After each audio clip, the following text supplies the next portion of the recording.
G'day people, how you going today? Now, today's phrase I want to teach you is to get stuck into.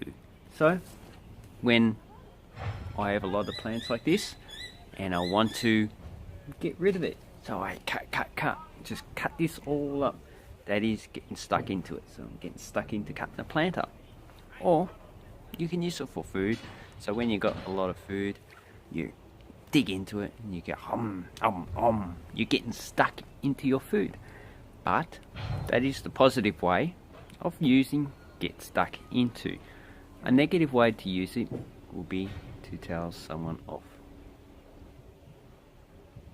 So to get stuck into someone is to have a go at them and to tell them that they're an idiot or they've been stupid or just doing something stupid.